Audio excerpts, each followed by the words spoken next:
আপনি টাকা রোজগার করছেন কেন? আপনি কাজ কেন করছেন? আপনার সন্তানদেরকে নিয়ে আপনার পরিকল্পনা কি? আপনার নিজের জীবনের উদ্দেশ্য কি? আপনি অস্তিত্বের কারণ কি? ওই জায়গায় আমি জমি কিনতে চাই, এই পরিমাণ অর্থ আমাকে পরিশোধ করতে হবে, এই প্ল্যানগুলো আপনার মাথায় থাকে। কিন্তু আল্লাহকে নিয়ে আপনার লক্ষ্যগুলো কোথায়? এই প্রশ্নটাই আমি আমাকে করি এবং আপনাদের নিজেদেরকেও করা দরকার।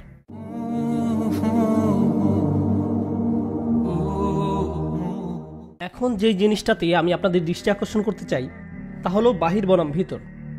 এটি এই আয়াতের সবচেয়ে গভীর শিক্ষা, যা বেদুইনদের জন্য শিক্ষা ছিল। বাহির বনাম ভেতর। যখন আপনি নামাজ পড়ছেন তখন এটি একটি বাইরে দৃশ্যমান কাজ। যখন আপনি ওযু করছেন সেটিও বাইরে দৃশ্যমান একটি কাজ। যখন আপনি কোরআন পড়ছেন সেটিও বাইরে দৃশ্যমান একটি কাজ। এইগুলো সেই ধরনের কাজ যেগুলো অন্যরা দেখতে পারে। যখন আপনি নামাজ পড়ছেন, আমি বলতে পারছি যে আপনি নামাজ পড়ছেন, কিন্তু এই সময় অন্য কিছু একটা ঘটতে পারে আপনার ভেতরে। কেউ হয়তো নামাজ পড়ছে কিন্তু তার চিন্তা আসলে অন্য কোনো জায়গায়। কেউ হয়তো কোরআন পড়ছে কিন্তু তারা কি পড়ছে তাতে তাদের মনোযোগ নেই। বুঝতে পেরেছেন? আল্লাহ আমাদের ভিতরে যে পরিবর্তন হচ্ছে সেটা দেখতে চান। ওয়ালাম্মা ইয়াদখুলুল ঈমানা ফি কুলুবিকুম। ঈমান তোমাদের অন্তরে প্রবেশ করেনি। একদম হৃদয়ের গভীরে আপনি কি চিন্তা করেন? আপনার জীবনের লক্ষ্য কি? আপনি টাকা রোজগার করছেন কেন? আপনি কাজ কেন করছেন? আপনার সন্তানদেরকে নিয়ে আপনার পরিকল্পনা কি? আপনার নিজের জীবনের উদ্দেশ্য কি? আপনি অস্তিত্বের কারণ কি?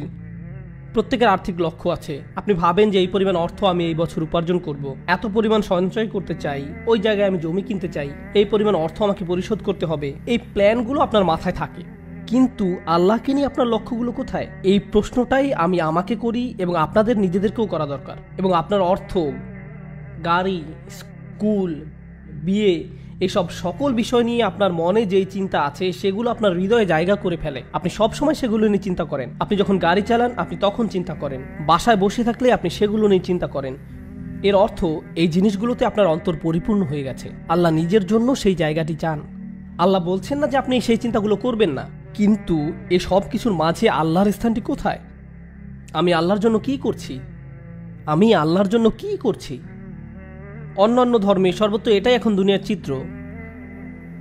আর সমাজবিজ্ঞানীরাও সমাজবিজ্ঞানে এই জিনিসটা নিয়ে সবসময় বলেন যে এখন কিভাবে প্রধানমন্ত্রী খ্রিস্টান, হিন্দু, বৌদ্ধ, ইহুদি, এমনকি মুসলিমরাও তারা তাদের ধর্মকে খুব সহজভাবে নেয়।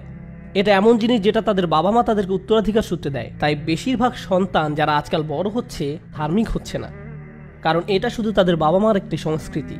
তারা এটাকে নিজেরা বিশ্বাস করে এমনভাবে দেখে না, তারা এটাকে দেখে তাদের সংস্কৃতি হিসাবে। যেমন ধরুন, আপনি একভাবে কাপড় পরেন, সেটা আপনার সংস্কৃতির অংশ। আপনি এক ধরনের খাবার খান, সেটা আপনার সংস্কৃতির অংশ।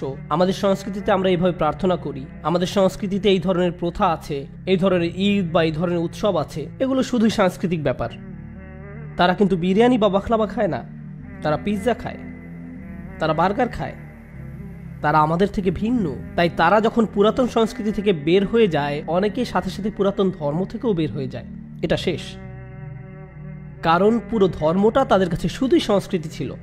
এটা তাদের কাছে শুধু কতগুলো বাহ্যিক নিয়ম কানুনের সমষ্টি ছিল মাত্র। অন্তরের ভেতরে কি হচ্ছে তার সাথে ধর্মের কোনো যোগাযোগ নেই। এটা খুবই গুরুত্বপূর্ণ ব্যাপার, কারণ আপনি একটি পুরো মুসলিম প্রজন্ম ওইভাবে হারাতে পারেন। গত বছর আমি মেক্সিকোতে গিয়েছিলাম একদিনের জন্য, মেক্সিকো সিটিতে। আমি যখন সেখানে ছিলাম, যেটা বিশ্বের সবচেয়ে জনবহুল শহরগুলোর একটি, 38 মিলিয়ন লোকের বাস, আমার মোবাইলে হালাল দোকান খোঁজার অ্যাপস ছিল, যা দিয়ে আমি হালাল দোকান খুঁজছিলাম, কারণ সেখানে আমাকে আরও 6-7 ঘন্টা থাকতে হবে আমার স্ত্রী সহ।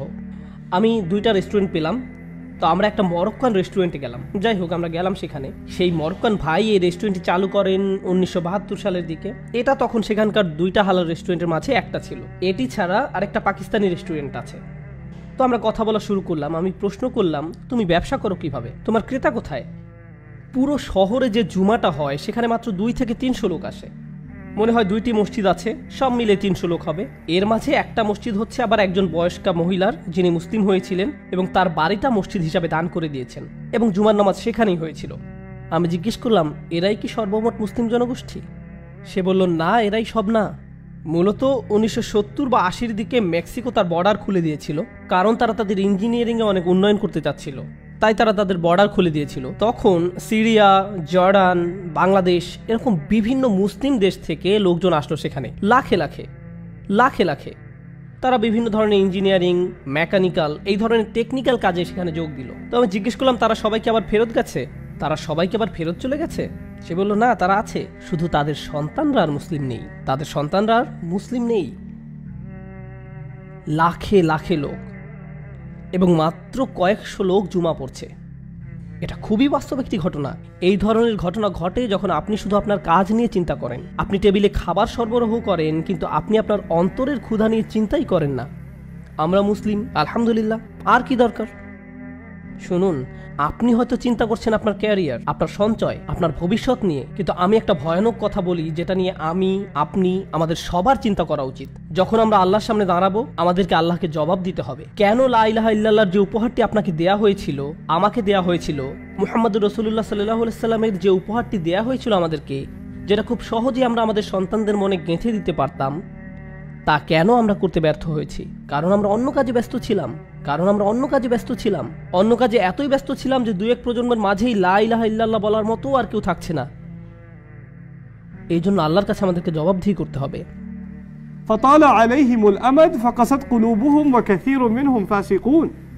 আল্লাহ বলছেন, তাদের উপর সুদীর্ঘকাল অতিক্রান্ত হয়েছে, অতঃপর তাদের অন্তরসমূহ কঠিন হয়ে গেছে এবং তাদের অধিকাংশই ফাসেক হয়ে গেছে। এই কারণেই আমি আপনাদের সাথে এই আয়াতটি শেয়ার করতে যাচ্ছিলাম। সবাই ভাবে তাদের পরিবার এগুলো থেকে নিরাপদ। কারো যদি এরকম চিন্তা করার অধিকার থেকে থাকে, তাহলে সেটা হতো ইব্রাহিম আলাইহিসসালাম। ইব্রাহিম আলাইহিসসালাম বলতে পারতেন, আমি আমার সন্তানদেরকে সঠিকভাবে গড়ে তুলেছি। তার সন্তানরা আল্লাহর প্রতি সমর্পণের ক্ষেত্রে এতই অনুগত ছিল, ইফআল ইয়া আবাত ইফআল মা তু'মার, বাবা তাই করুন যা আপনাকে করতে বলা হয়েছে। যদি আল্লাহ আপনাকে বলে থাকেন আমাকে কোরবানি করতে হবে, তাই করুন বাবা, ঠিক আছে, এটা আল্লাহর ওয়াস্তে। ফালাম্মা আসলামা ওয়া তাল্লাহু লিল জাবিন। আল্লাহ আরো বলছেন, যখন তারা দুইজন আল্লাহর কাছে সমর্পণ করলো এবং সে তাকে জবেহ করার জন্য সাহিত্য করলো।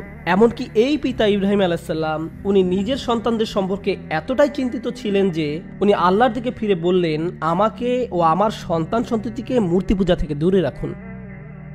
উনি বলেননি ওয়াজনুবনি ওয়াজুররিয়াতি, আমাকে এবং আমার বংশধরদেরকে দূরে রাখুন। আর না আবুদাল আসনাম, উনি আল্লাহকে বলছেন, হে আল্লাহ, আমাকে এবং আমার ছেলেদেরকে মূর্তি পূজা থেকে রক্ষা করো। উনি যদি বলতেন জুররিয়াতি, তাহলে বোঝাতো আমাকে, আমার সন্তানদের, তাদের সন্তানদের, তাদের নাতি নাতনি, তাদের নাতি নাতনি, সবাইকে তুমি মূর্তি বা আইডল পূজা থেকে রক্ষা করো। উনি এতদূর পর্যন্ত চিন্তা করছেন না। উনি চিন্তিত যে উনি নিজে এবং ওনার সন্তানদের জন্য। এমনকি তারা আল্লাহর কাছে সমর্পণ করার পরে উনি মনে করছেন যে ওনারা নিরাপদ নয়। হে আল্লাহ, একমাত্র তুমি আমাদেরকে নিরাপদ রাখতে পারো। রব্বি ইন্নাহুন্না আযাল্না কাসীরাম মিনান নাস। এই দোয়াটা পরে আমি সত্যিই স্তম্ভিত, আমি পুরোপুরি অবাক। কাবা সেই বাড়ি যা তিনি বানিয়েছিলেন, উনি বানিয়েছিলেন তার ছেলেকে সাথে নিয়ে। এরপর উনি আবার ওই শহরে যখন ফেরত আসলেন, তখন সেখানকার সবাই আল্লাহর ইবাদত করত। এরপরও উনি চিন্তিত এবং আল্লাহর কাছে দোয়া করছেন, হে আল্লাহ, আমাকে এবং আমার ছেলেদেরকে মূর্তি পূজার হাত থেকে রক্ষা করো।